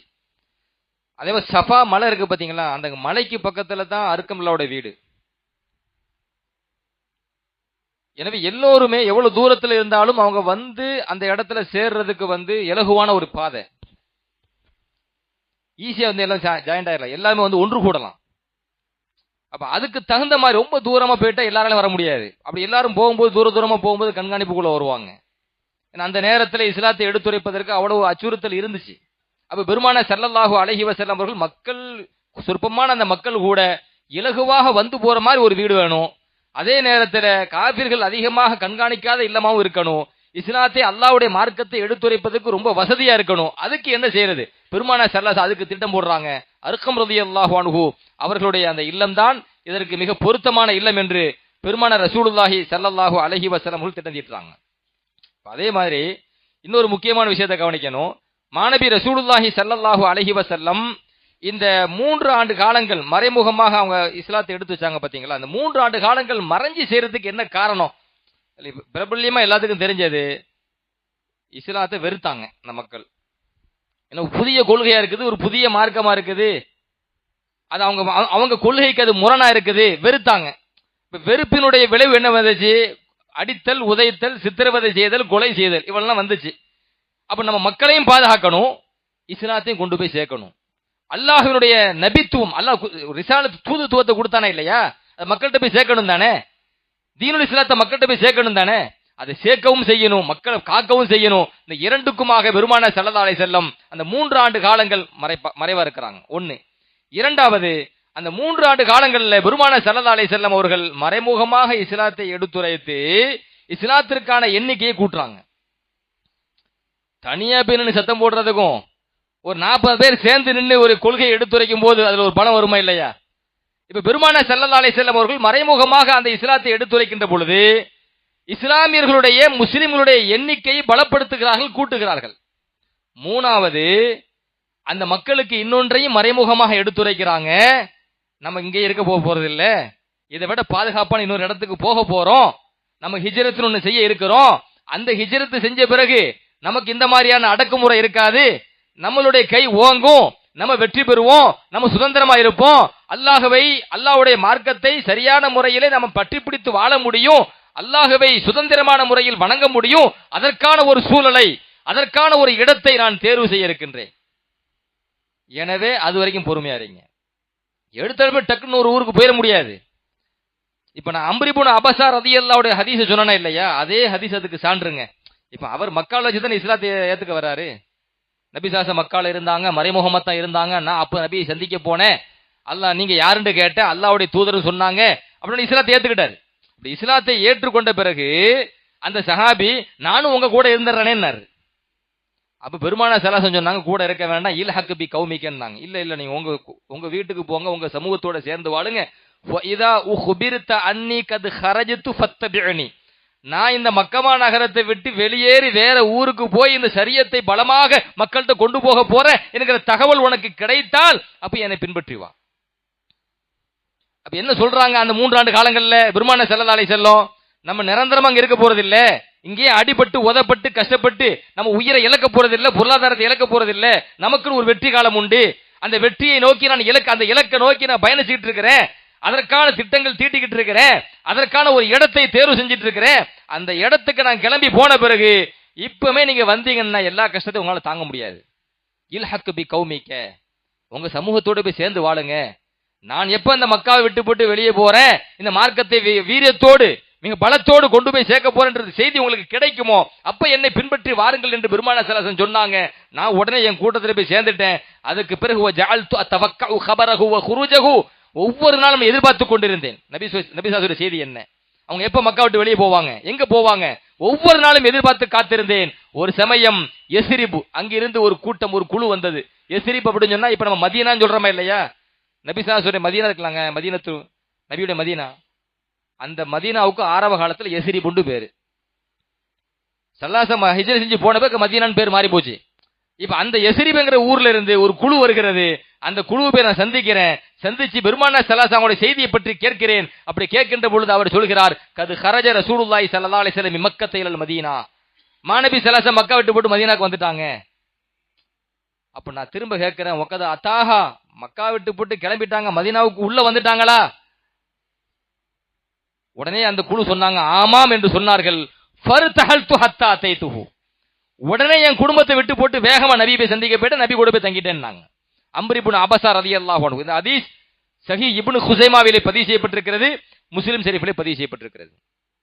அப்ப பெருமானார் ஸல்லல்லாஹு அலைஹி வஸல்லம் அந்த 3 ஆண்டு காலங்கள் இஸ்லாத்தை எடுத்துரைக்கின்ற பொழுது மறைமுகமாக எடுத்து வச்சாங்கன்னா அதற்கான காரணத்தையும் ஸல்லல்லாஹு அலைஹி வஸல்லம் வாழ்க்கை வரலாறு சொல்லி தருகிறது. எவ்வளவு அழகாக அந்த மறைச்சு அந்த இஸ்லாத்தை எடுத்துரைப்பதற்கு எவ்வளவு வகையான திட்டங்கள் தீட்டியிருக்கிறார்கள், வெற்றி பெறுவதற்கான வழிகள். அதற்கு பிறகு 3 ஆண்டுக்கு பிறகு ஒரு வகையான பலம் கிடைக்குது. மக்கால வச்சே சொல்றேன், ஒரு வகையான எண்ணிக்கை பலம் கிடைக்கின்ற பொழுது பெருமானார் ஸல்லல்லாஹு அலைஹி வஸல்லம் அவர்களுக்கு அல்லாஹ் வசனத்தை இறக்குறான், வஅந்திர் அஷீரத்தக்கல் அக்ரபீன், நெருங்கிய உறவுகளுக்கு நபியை நீங்கள் பகிரங்கமா அச்சமூட்டி எச்சரிக்கை செய்யுங்கள்.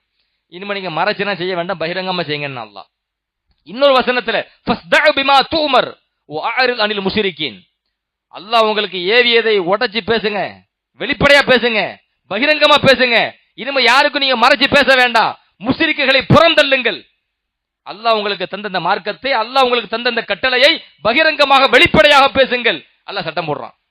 அப்போ ஒரு 3 ஆண்டு காலங்கள் அல்லாஹ் மறைமுகமாக அந்த இஸ்லாத்தை எடுத்துரைப்பதற்கான வழிகளுக்கு அனுமதி கொடுத்து அதுக்கு பிறகு அல்லாஹ் சுப்ஹானஹு வ தஆலா பகிரங்கமா சொல்லுன்னு சொன்னானே.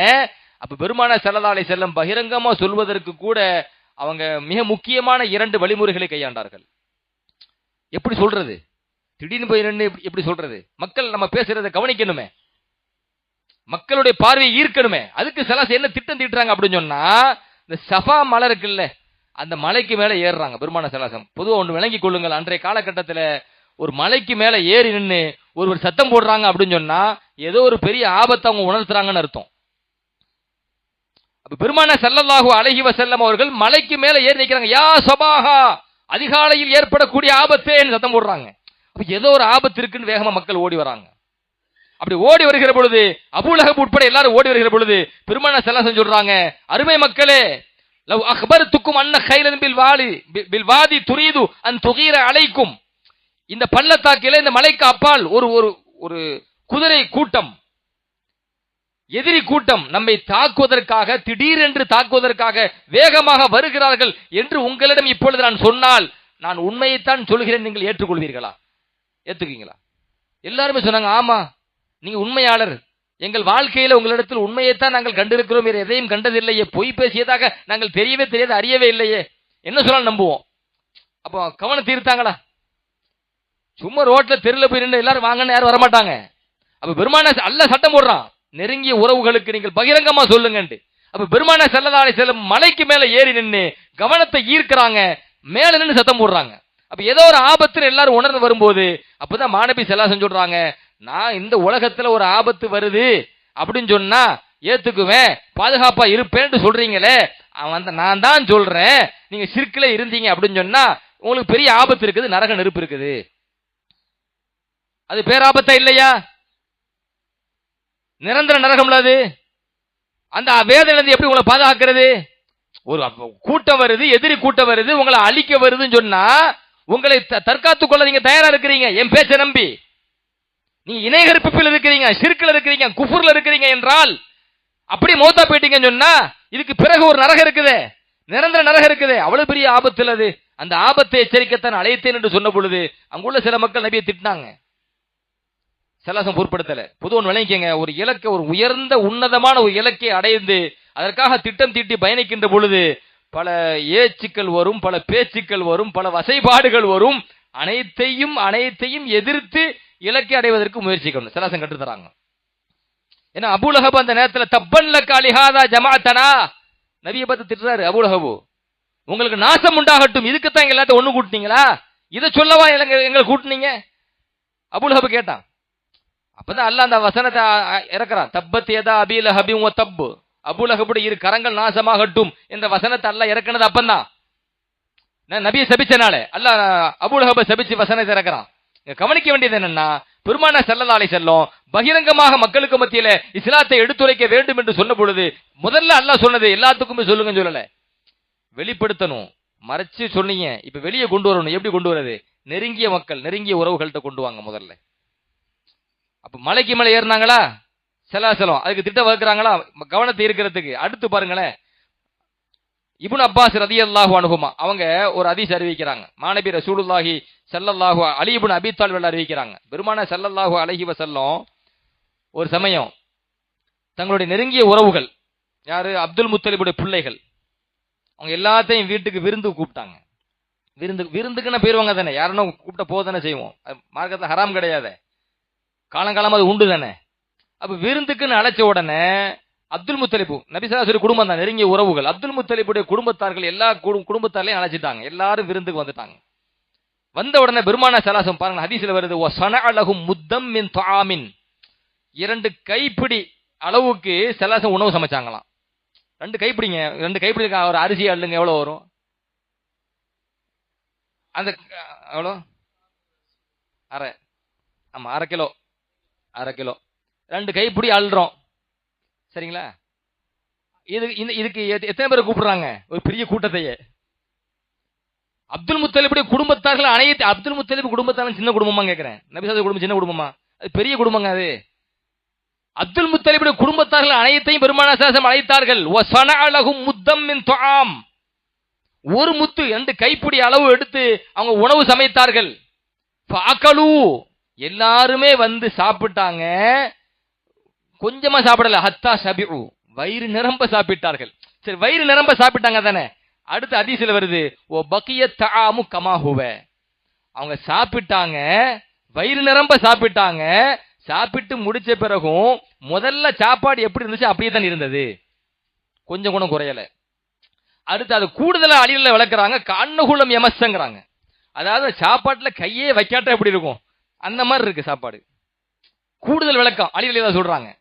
ஏற்கனவே எப்படி இருந்தது அப்படி இருந்து சொன்னாலே விளங்குதுதான், அது ரொம்ப கூடுதல் விளக்கமா, கையே சாப்பாட்டுல வைக்கலங்க எப்படிங்க இருக்கும், அந்த மாதிரி இருக்குங்க சாப்பாடு.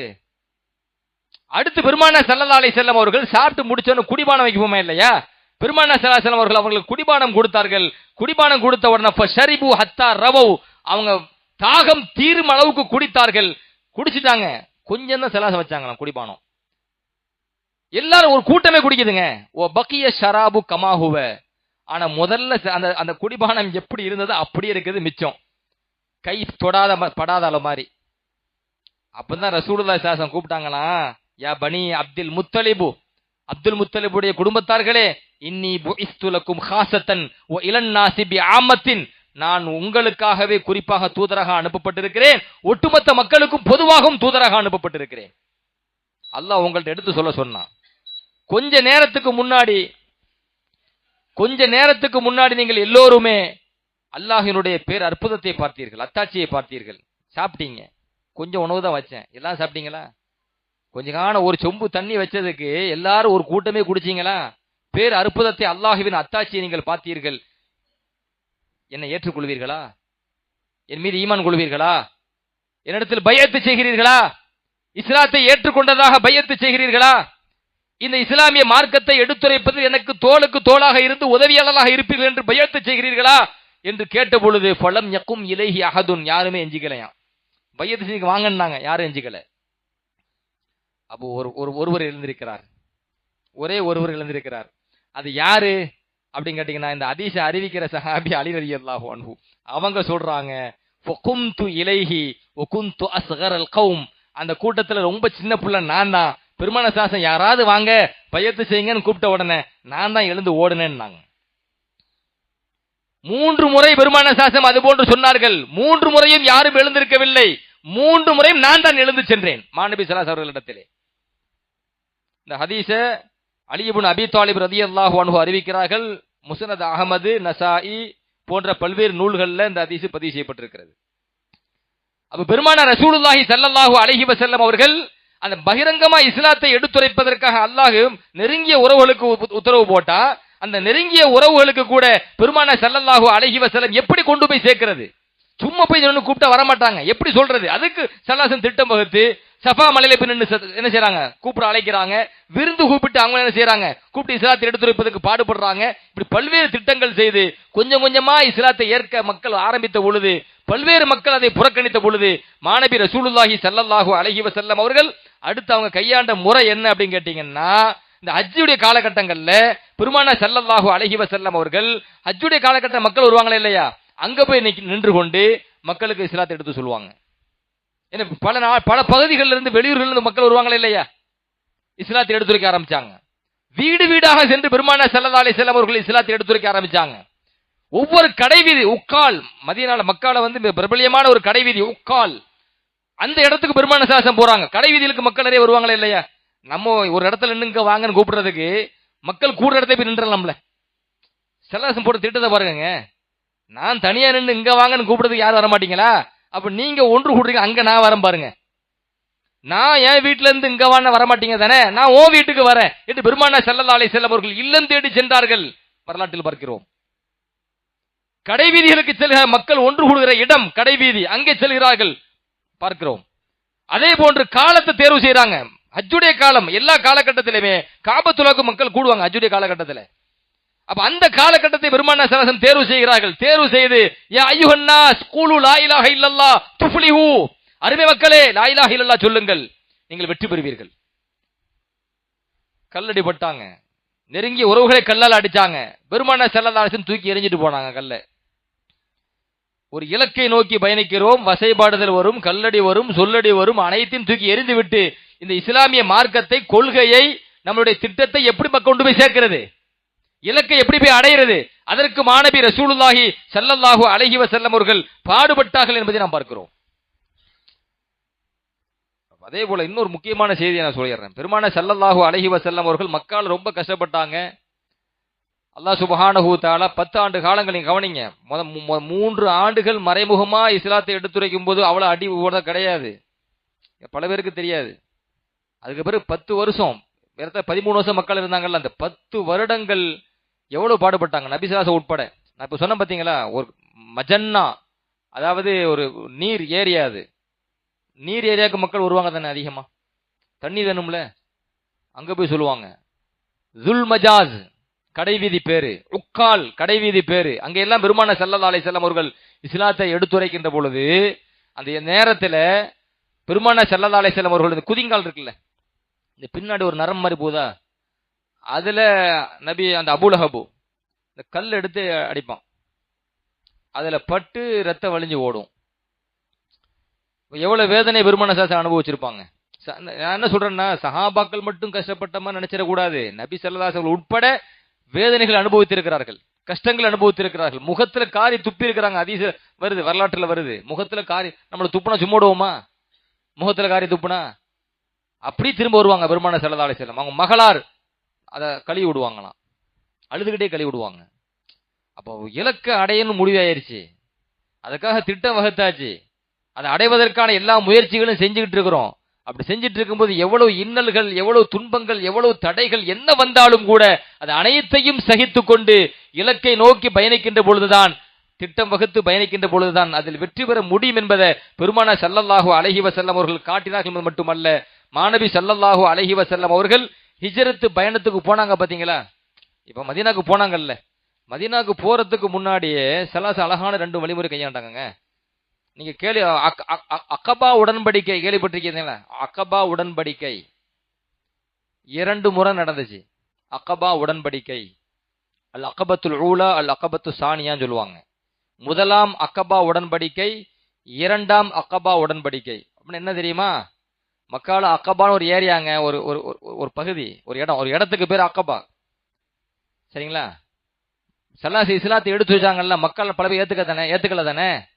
மதீனாவிலிருந்து ஹஜ்ஜிக்கு வரும்போது சில மக்கள் ஹவுஸ் கூட்டத்திலிருந்து ஒரு குழு வந்துச்சு. ஸல்லல்லாஹு அலைஹி வஸல்லம் நேரா போயிட்டாங்க. ஏன்னா ஹஜ்ஜுடைய காலத்தை தேர்வு செஞ்சாங்கல்ல, நேரா போய் பக்கத்துல போய் உட்கார்ந்துட்டாங்க. நான் ஒரு கொள்கையை சொல்றேன், ஏத்துக்கிறீங்களா கேட்டாங்க. சொல்லுங்கன்னாங்க. பெருமானார் ஸல்லல்லாஹு அலைஹி வஸல்லம் இஸ்லாத்தை எடுத்துரைத்தாங்க, குர்ஆனை ஓதுறாங்க. அவங்க ஒரு குழுவா வந்தாங்க. ஒரு குழு திரும்பி பாக்குறாங்க, உனக்கு இது யாருன்னு தெரியுதா? நம்ம ஏரியால யூதர்கள் வந்து இறுதியில ஒரு இறுதி தூதர் வருவார்னு பேசிக்கிட்டாங்க தானே, அவங்க இவங்க தான். அந்த அடையாளங்கள் அப்படி பொருந்தது பாருங்க, அந்த அடையாளம் அப்படி பொருந்தது. அவங்க கொண்டு வந்த மார்க்கம் எவ்வளவு தூய்மையா இருக்கு பாருங்க. அவங்களுக்குள்ள பேசுறாங்க நபி ஸல்லல்லாஹு பார்த்து. ஏன்னா யூதர்கள் மதீனால வாழ்ந்தவங்க யாரு? யூதர்கள்.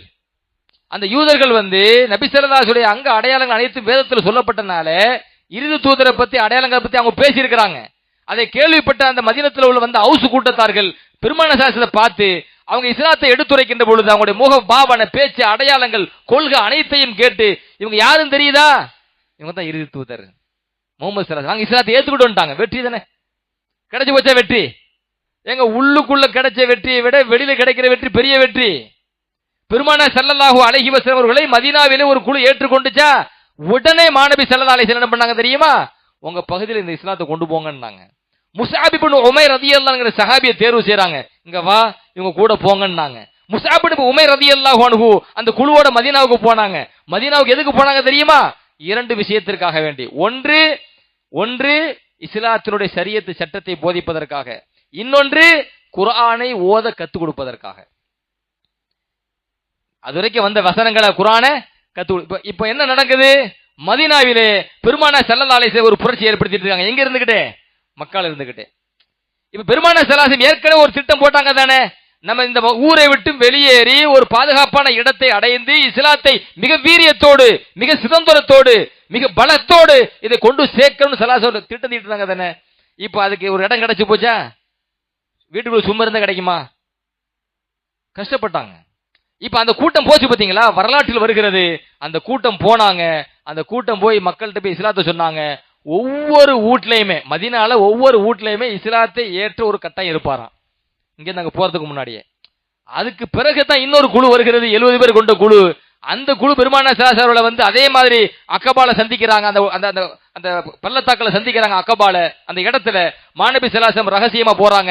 அபூபக்கர் ரலியல்லாஹு அன்ஹு, அலி இப்னு அபீ தாலிப் ரலியல்லாஹு அன்ஹு, அதே போல அப்பாஸ் ரலியல்லாஹு அன்ஹு, எல்லோரும் இரவு நேரத்துல போறாங்க. அங்க போய் உடன்படிக்கை நடக்குது. நான் மதீனாவுக்கு வந்தால் என்னையும் மக்களையும் நீங்கள் காப்பீர்களா? நிறைய உடன்படிக்கைங்க, நிறைய ஒப்பந்தங்க. பெருமானார் ஸல்லல்லாஹு அலைஹி வஸல்லம், அல்லாஹ்வுடைய மார்க்கத்தை நீங்கள் ஏற்றுக்கொள்வீர்களா? அல்லாஹ்வை பற்றி பேசுவதற்கு நீங்கள் பயப்படாமல் துணிந்து பேசுவீர்களா? அல்லாஹ்வுடைய மார்க்கத்தை எடுத்துரைக்கின்ற பொழுது பழிப்பவர் பழிப்பார்கள், அந்த பழிப்பிற்கு நீங்கள் அஞ்சாமல் இருப்பீர்களா? நான் அங்கே வருகின்ற பொழுது எனக்கும் இந்த மார்க்கத்திற்கும் என் கொள்கையை சார்ந்தவர்களுக்கும் ஆபத்து ஏற்படுமையானால் உங்கள் மனைவியையும் உங்கள் மக்களையும் உங்கள் பொருளாதாரத்தையும் எப்படி நீங்கள் பாதுகாப்பீர்களோ அதே போன்று எங்களை பாதுகாப்பீர்களா? அத்தனை சஹாபாக்கள் வந்த 70 சஹாபாக்கள் சொல்றாங்க, கட்டாயம் வாங்க, நாங்க பாதுகாக்கிறோம். இந்த உடன்படிக்கை நடந்துச்சா? இந்த உடன்படிக்கைக்கு பிறகுதான் பெருமானார் ரசூலுல்லாஹி ஸல்லல்லாஹு அலைஹி வஸல்லம் அவர்கள் எதை தேர்வு செய்றாங்க? மதீனா. இப்ப நபியினுடைய இலக்கு என்ன? இஸ்லாத்தை மக்கள்கிட்ட கொண்டு போறது. இதன லட்சியம், இதன இலக்கு. அந்த இலக்கை அடைவதற்கு பெருமானார் ஸல்லல்லாஹு எத்தனை திட்டங்கள் தீட்டினாங்க? அத்தனை திட்டங்களை தீட்டி இப்ப மதீனாவுக்கு போகணும் தானே. மதீனாவுக்கு போறதுக்கு சும்மா விடுவாங்களா மக்காவாசிகள்? ஏற்கனவே அடிச்சிட்டு இருக்கிறான், உதச்சிட்டு இருக்கிறான், கொண்டுட்டு இருக்கானா இல்லையா? இப்ப பெருமானார் ஸல்லல்லாஹு அலைஹி வஸல்லம் அவர்கள் இதை நன்கு கவனியுங்கள். மாநபி ஸல்லல்லாஹு அலைஹி வஸல்லம் மக்காவில் இருந்து மதீனாவுக்கு போறதுக்கு அந்த பயணம் இருக்கு பாத்தீங்களா, மிக முக்கியமான பயணம். ஏன்னா மதீனாவுக்கு போன பிறகு மிகப்பெரிய பலம் கிடைக்கும். என்ன நல்ல சுருக்கமா ஒண்ணு சொல்றாங்க, மக்கால் இருக்கிற வரைக்கும் ஆட்சி அதிகாரம் கையில இல்லைங்க. மக்கால் இருக்கும்போது ஆட்சி அதிகாரம் இஸ்லாமியர் கையில இருந்துச்சா காபிர் கையில இருந்துச்சா? காபிர்கள் கையில இருந்துச்சு. அதனால தான் அவங்க ஆட்டு அதிகம் போட்டாங்க. எப்ப அதிகாரமும் பலமும் கையில வருதோ அப்பதானங்க ஆட்டு அதிகமா வருது.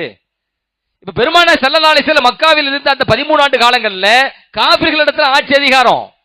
மாநபி ஸல்லல்லாஹு அலைஹி வஸல்லம் அவர்கள் அந்த நேரத்தில் ஒரு ஆட்சியாளர்களை அந்த பலத்தை எதிர்த்து எப்படி சண்டை போடுறது அத்தனை பேர் வச்சுக்கிட்டு. அப்ப பெரிய பலம் கிடைக்க வேண்டும், பெரிய அதிகார பலம் கிடைக்க வேண்டும், ஆள் பலம் கிடைக்க வேண்டும், ஆயுத பலம் கிடைக்க வேண்டும். அழிக்க வந்தால் எதிர்த்து நிக்கிறதுக்கு, சும்மா சும்மா போய் கொண்டுட்டு வர்றது கிடையாது. இன்னைக்கு தப்பா பரப்புறாங்கல்ல, வானால் பரப்பியது இஸ்லாம், அது இல்ல. அழிக்கன் வந்தா எதிர்த்து நிக்கணும்ல. அப்ப ஆயுத பலம் வேண்டும், ஆள் பலம் வேண்டும், பாதுகாப்பான இடம் வேண்டும். அனைத்துக்கும் பெருமானார் ஸல்லல்லாஹு அலைஹி வஸல்லம் அவர்கள் ஒரு இடத்தை தேர்வு செஞ்சிருக்காங்க, மதீனா. இப்ப அந்த மதீனாவை போய் அடையணும். அந்த மதீனாவை போய் அடைந்த பிறகு இந்த மக்கள்கிட்ட உலகம் முழுக்க இஸ்லாத்தை கொண்டு போய் சேர்க்கணும்னு சொன்னா இந்த பயணம் எவ்வளவு முக்கியமான பயணம்.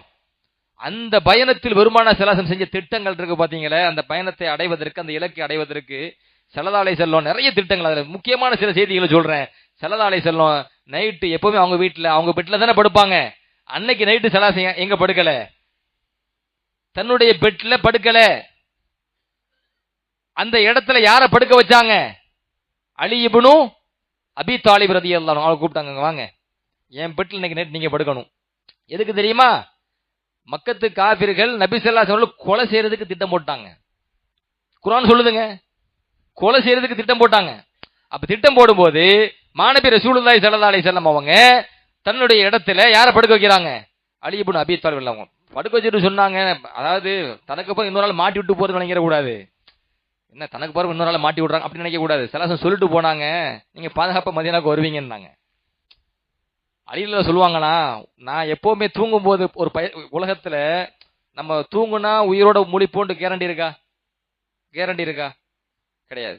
தூங்குறோம்னு வைங்களேங்க, உயிரோட முழிப்பு கேரண்டி தான் கிடையாதுங்க. அலில சொல்றாங்க, ஆனா அந்த ஒரு இரவு நான் ரொம்ப கேரண்டியோட தூங்குனேன். ஏன்னா ஸல்லல்லாஹு அலைஹி வஸல்லம் மதீனால வந்து சந்திப்பீங்கன்னு சொன்னாங்க. அப்ப அன்னைக்கு நைட் நான் ரொம்ப நிம்மதியா தூங்குவானா இல்லையா? விடிஞ்சா எதிரி வந்து கொல்ல போறாங்க, நபி ஸல்லல்லாஹு அலைஹி பெட்ல அவர் நிம்மதியா தூங்கிட்டு இருக்கிறாரு. அதுக்கு ஸல்லல்லாஹு பல காரணங்கள் வச்சிருக்காங்க. ஏன்னா ஒரு ஊரை விட்டு இன்னொரு ஊருக்கு போறோம், அந்த மக்கள் வந்து நபி இடத்துல நிறைய அமானித பொருட்கள் கொடுத்து வச்சிருந்தாங்க. சும்மா அதை அப்படி தூக்கிட்டு போயிட முடியுமா? அல்லது எங்கேயாச்சும் தூக்கி போட்டு போயிட முடியுமா? அப்ப உரிய மக்கள்கிட்ட அதை ஒப்படைப்பதற்கான ஏற்பாடு செய்வதற்கும் ஒரு நோக்கம். அலில தேர்வு செஞ்சது அங்க படுக்க வச்சது ஒண்ணு. இரண்டாவது, மாநபி ரசூலுல்லாஹி ஸல்லல்லாஹு அலைஹி வஸல்லம் அந்த பயணத்துல நம்ம கிளம்பி போயிட்டா மக்கால உள்ளவங்க நம்மள நோட்டம் விடுவாங்க தானே, நம்மளை பத்தி பேசுவாங்க தானே, யார் யார் என்னென்ன பேசுறா அதை கண்டுபிடிப்பதற்கு, அதை செய்தி நம்மள்ட்ட கொண்டு வருவதற்காக ஸல்லல்லாஹு அலைஹி வஸல்லம் முக்கியமான நபர்களுக்கு முக்கிய பொறுப்பு ஒப்படைக்கிறாங்க. அப்துல்லா இப்னு அபீ பக்கர் ரலியல்லாஹு அன்ஹு, அபூபக்கரோட மகனார் அப்துல்லா. அவங்களுக்கு ஸல்லல்லாஹு என்ன பொறுப்பு கொடுத்தாங்க தெரியுமா? நாங்க கிளம்பி போன பிறகு மக்கால உள்ளவங்க நம்மளுடைய பயணத்தை பத்தி அல்லது நம்மளை துரத்தி வரதை பத்தி என்ன பேசிக்கிறாங்க அதையெல்லாம் கேட்டுட்டு என்கிட்ட வந்து சொல்லணும். அந்த பொறுப்பு யார்கிட்ட ஒப்படைச்சிட்டு போறாங்க? அப்துல்லா இப்னு அபீ பக்கர் ரலியல்லாஹு அன்ஹு. அதே போல பெருமானார் ஸல்லல்லாஹு அந்த பயணத்தை போறாங்க பாத்தீங்களா, அந்த பயணத்துக்கு சாப்பாடு வேணும் தானே. இந்த ஹோட்டல் மாதிரி கிடையாது இல்ல. அப்ப சாப்பாடு ஏற்பாடு உங்களுக்கு கொடுக்கறது யாரு? அதுக்கு ஸல்லல்லாஹு ஒரு அவரை தேர்வு செய்யறாங்க. அந்த பொறுப்பு உங்கள்ட்ட ஒப்படைக்கிறாங்க. அபூபக்கரோட மகளார் அஸ்மா பின்த் அபீ பக்கர் ரலியல்லாஹு அன்ஹுமா, அவங்ககிட்ட அந்த பொறுப்பை பெருமானார் ஸல்லல்லாஹு ஒப்படைக்கிறாங்க. அதே போல இன்னொரு முக்கியமான பொறுப்புங்க. இப்போ ஒரு ஊரை விட்டு போறோம், கொல்லணும் முடிவு பண்றாங்க, துரத்துவாங்க தானே. துரத்தும் போது அது பாலைவனம் தானங்க, மண்ணு தானங்க. நடக்கும்போது காலடி தடம் பதியுமா இல்லையா?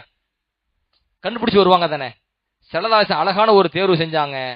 ஆமிர் இப்னு ஃபுஹைரா, இது யாருன்னு கேட்டீங்கன்னா அபூபக்கர் அவங்களுடைய அடிமை ஆமிர் இப்னு ஃபுஹைரா. அவங்கள ஸல்லல்லாஹு தேர்வு செஞ்சு என்ன பொறுப்பு ஒப்படைக்கிறாங்கன்னு சொன்னா, உங்க வேலை என்னன்னு கேட்டீங்கன்னா, பகல் நேரத்துல நீங்க இந்த மலைகளை சுத்தி சுத்தி வந்துகிட்டே இருக்கணும். இந்த மலைகளை சுத்தி சுத்தி வந்துகிட்டே இருக்கணும். அதுக்கு பிறகு நீங்க என்ன பண்ணணும் கேட்டீங்கன்னா, இந்த அப்துல்லா இப்னு அபீபக்கர் இருக்கார்ல, அவர் என்கிட்ட செய்தி கொண்டு வருவார் டெய்லி. அவர் காலடி தடம் பதிஞ்சுக்கிட்டே இருக்கும். அஸ்மா பின்த் அபீபக்கர் ரலியல்லாஹு அன்ஹுமா, நபி அபூபக்கரோட மகளார், அவங்க எங்களுக்கு டெய்லி சாப்பாடு கொண்டு வந்துட்டு இருப்பாங்க. காலடி தடம் பதிஞ்சுக்கிட்டே இருக்கும். அவங்க 2 பேருடைய காலடி தடத்தை நீங்க தான் அழிச்சுக்கிட்டே போகணும். காலடி தடம் ஒண்ணும் இருக்கக்கூடாது. அப்ப அவங்க என்ன பண்ணணும்? ஆடு மேய்க்கிற மாதிரி மேய்ச்சிட்டு போ, எல்லாம் சேர்ந்து மொத்தமா போயிரும்ல. இந்த பொறுப்பை யார்கிட்ட ஒப்படைக்கிறாங்க? பெருமானார் ஸல்லல்லாஹு அலைஹி வஸல்லம் ஆமிர் இப்னு ஃபுஹைரா ரலியல்லாஹு அன்ஹு ஒப்படைக்கிறாங்க. பெருமானார் ஸல்லல்லாஹு அலைஹி வஸல்லம் அதே போல இன்னொரு முக்கியமான செய்தி என்ன பண்றாங்கன்னா, இப்ப மக்கால இருந்து மதீனாவுக்கு போகணுங்க. மதீனாவுக்கு போறாங்களா இல்லையா, வளமையான ரூட்டை மாத்திட்டாங்க. வளமையான ரூட் எப்படி மாத்துறாங்கன்னு சொன்னா, ஸல்லல்லாஹு மதீனாவுக்கு போகும்போது ஒரு குகையில தங்கினாங்க தானே. எந்த குகையில தங்கினாங்க சொல்லுங்க? சவுர் குகை. அந்த குகையில போய் தங்குறாங்க தானே. அந்த குகைக்கும் மதீனா பாதைக்கும் சம்பந்தமே கிடையாதுங்க. அந்த குகைக்கும் மதீனா பாதைக்கும் சம்பந்தமே கிடையாது. காரணம் என்னன்னு கேட்டீங்கன்னா, பெருமானார் ஸல்லல்லாஹு அலைஹி வஸல்லம் அவர்கள் மதீனாவை நோக்கி புறப்பட்டு போகின்ற பொழுது அவங்க மதீனாவினுடைய பாதையை நோக்கி போகல. அதுக்கு நேர் எதிர்புறமா இருக்கக்கூடிய அந்த சவுர் குகையை நோக்கி பெருமானார் ஸல்லல்லாஹு அலைஹி வஸல்லம் அவர்கள் புறப்பட்டு போனார்கள்.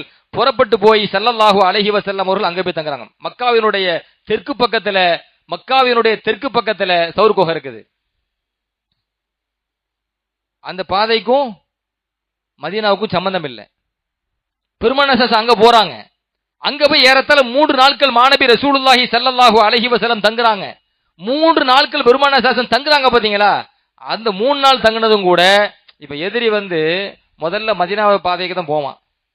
ஆளை காணோம், மதீனா ரூட்டை பிடிப்போம், அடுத்து மதீனா ரூட்டை பிடிப்பான். மதீனா ரூட்டை பிடிச்சு போட்டு ஆளை ஒண்ணுமே இல்லைன்னு தெரிஞ்சோன்னா திரும்ப வேற ரூட்ல போவானா இல்லையா. வேற ரூட்ல போகும்போது பெருமானார் ஸல்லல்லாஹு ஒரு 3 நாளைக்கு நைட்டு பேசாம தங்கிடும். நம்ம காலடி தடம் எதுவுமே பதியக்கூடாது, ஆள் இருக்கிறாங்களா இல்லைன்னு தெரியக்கூடாது. அதுக்காக பெருமானார் ஸல்லல்லாஹு ஒரு 3 நாள் மறைவாவே இருந்துருன்னு சொல்லியிருந்தாங்க. வெளியே கிளம்பல. ஏதாச்சும் ஒரு வகையில் வெளியே கிளம்பி யாராச்சும் ஒரு பார்த்துட்டு ரூட் மாத்தி வருவான்ல, வரும்போது பார்க்க வாய்ப்பு இருக்குதா இல்லையா. பெருமானார் ஸல்லல்லாஹு அதுக்கு இடம் கொடுக்கல. ஒரு 3 நாள் பேசாம தங்கிடுவோம். அந்த 3 இரவுகள் மாநபி ரசூலுல்லாஹி தங்கினாங்க பாத்தீங்களா. இது எல்லாத்திலையுமே நீங்க பாருங்க, ஸல்லல்லாஹு அலைஹி வஸல்லம் அவர்கள் அத்தனை அந்த திட்டங்களை சரியாக வகுத்து அந்த இலக்கை அடைவதற்கான அத்தனை வழிமுறைகளை தேர்வு செய்து போனாங்க. இது எல்லாத்துக்கும் மேல கடைசி ஏற்கனவே சொன்ன மாதிரி மாநபி ஸல்லல்லாஹு அலைஹி வஸல்லம் இவ்வளவு திட்டங்கள் வகுத்த பிறகும் கூட எதுல கரெக்டா இருக்கிறாங்க அப்படின்னு சொன்னா, தவக்குல், அல்லாஹ் மேல நம்பிக்கை. குகைக்குள்ள இருந்தாங்கல்ல, வெளில வந்துட்டாங்க, குகைக்கும் வந்துட்டாங்க. ஏதோ ஒரு குகை. இன்னொன்னு கவனிங்க, சவுர் குகை ரொம்ப உயரமான மலை, மற்ற மலையை விட.